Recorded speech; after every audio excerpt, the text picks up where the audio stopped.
O outro ponto também que está errado é desenvolver tudo em um único arquivo de Power BI. É o arquivo PBX, né? Quem não conhece, a extensão de arquivo de Power BI é o PBX, né? O PBX, né? É o arquivo lá, nome do arquivo .pbx, né? Um outro problema, né? Então, indo de um extremo para outro, é o cara ir para outro extremo lá e é fazer tudo dentro de um único arquivo de Power BI. Todo o processo dentro de um arquivo de Power BI. Todo o processo, né? Todo extrair os dados, tratar os dados, modelar os dados, criar os indicadores, criar o relatório, criar o dashboard dentro de um único arquivo de Power BI. A gente está indo de um extremo para o outro extremo, né? Do Excel para o Power BI. Só que, no fundo, quando eu faço isso, eu não estou mudando muita coisa, não, da era do Excel para o Power BI. Eu não estou mudando muita coisa, não. Tá? Por quê? Não faz tanta diferença, não. Porque eu continuo com o problema silo de dados. Silo de dados. Continuo com o problema, né? Imagine, né? Aquele mesmo exemplo que eu dei anteriormente, né? A área A, vamos supor que é a área de produção, e a área B, a área de vendas. O mesmo exemplo que eu dei em Excel se aplica aqui. Se aplica aqui, né? Vou escrever aqui a área A e a área B. O mesmo exemplo se aplica. A área A conectou o Power BI dele, só trocou a ferramenta. Ele trocou de Excel para Power BI.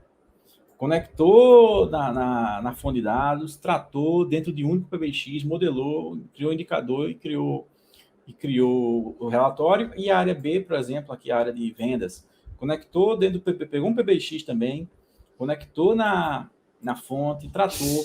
Só que esse cara aqui da área A fez um indicador considerando o imposto. E esse da área B fez o indicador sem considerar o imposto.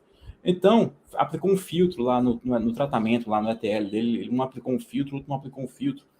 Um considerou uma regra de negócio, o outro considerou outra regra de negócio. Então, aqui, o problema do silo de dados continua. Você pode ver que aqui tem bem mais problema, né? Ó, no do Excel tem bem mais problema.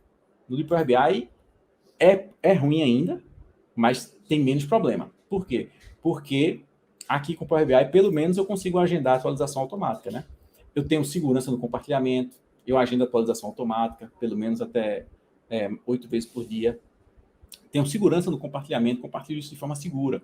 Mas se eu desenvolver tudo dentro de um único PBX, eu ainda continuo tendo silos de dados e ainda continuo tendo o problema de que áreas calculam valores diferentes para o mesmo indicador. É o que eu falei, né? A área A e a área B, um calcula um valor por faturamento e outro calcula um valor diferente para o mesmo faturamento, né? E isso pode gerar também aquele problema lá, né? Que acontece no mundo do Excel, né? Na reunião, o gestor verifica a inconsistência nos números e começa a questionar.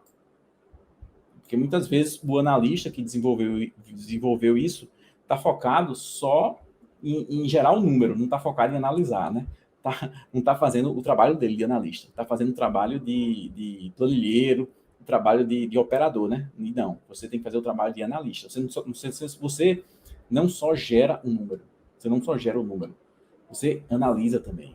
Quando o gestor lhe perguntar por que cresceu daqui para cá, você sabe dizer, ou você sabe, ou o seu dashboard faz o storytelling que responde isso para ele. Né? Ele pergunta isso, você diz, não, clica ali, ó, tá vendo ali aquele botão, clica ali, ó, opa, ou então dizer, ó, passa o mouse em cima daquela bolinha ali, daquele quadrado, daquela barra, passa o mouse em cima daquela barra, aí abre um tooltip lá,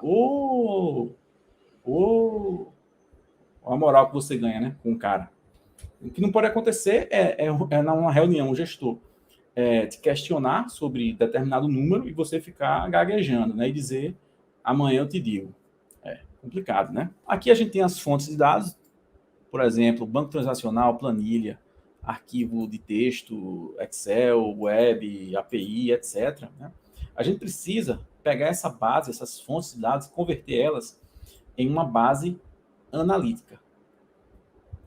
Porque essa base transacional aqui não é a base ideal para a gente fazer análises. Né? Então, eu preciso converter essa base transacional, essas fontes, em uma base analítica, né? Que também é chamada de Data Warehouse, né? O famoso Data Warehouse. Para isso, existe um processo de quê? De transformação de dados, de ETL, de extração, transformação em carga de dados. Então, eu conecto, né, nessas fontes de dados, né, normalmente em um banco de dados do sistema transacional, planilha, CSV, faço transformações e converto isso na minha base analítica. A partir disso, eu faço o meu cubo, também chamado modelo de dados, também chamado no Power BI conjunto de dados, no Power BI em português, no Power BI em inglês, também chamado de dataset. Então aqui é os relacionamentos e os indicadores.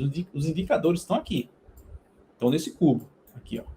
Pode ter vários, claro, vão ser vários cubos na empresa. Aqui eu estou botando um único aqui, uma única linha aqui, um único fluxo de exemplo, né? Mas vão ser vários, né? Então, os indicadores, os relacionamentos entre minhas tabelas que estão aqui, ó, estão aqui, quando trago para o modelo, eu relaciono elas, crio meus indicadores e, a partir disso, eu crio o dashboard. Tá? Então, o processo geral é esse, né? E isso deve ser feito em 3 camadas. Essa camada aqui, camada 1, camada de tratamento, a camada de ETL, camada 2 é a camada de modelo e camada 3 é a camada do dashboard, do relatório, né? Então, o grande problema, né, que eu falei lá de fazer tudo dentro de um arquivo de Power BI é você fazer uma única camada, né? Tudo em uma camada só. Isso é um grande problema, né? Você fazer tudo em uma camada só. Gera silo de dados, né? Não tem governança, tá? Não tem padronização, cada área pode ter regras de negócio diferentes, aquela história, né? Um considera um imposto, o outro não considera um imposto.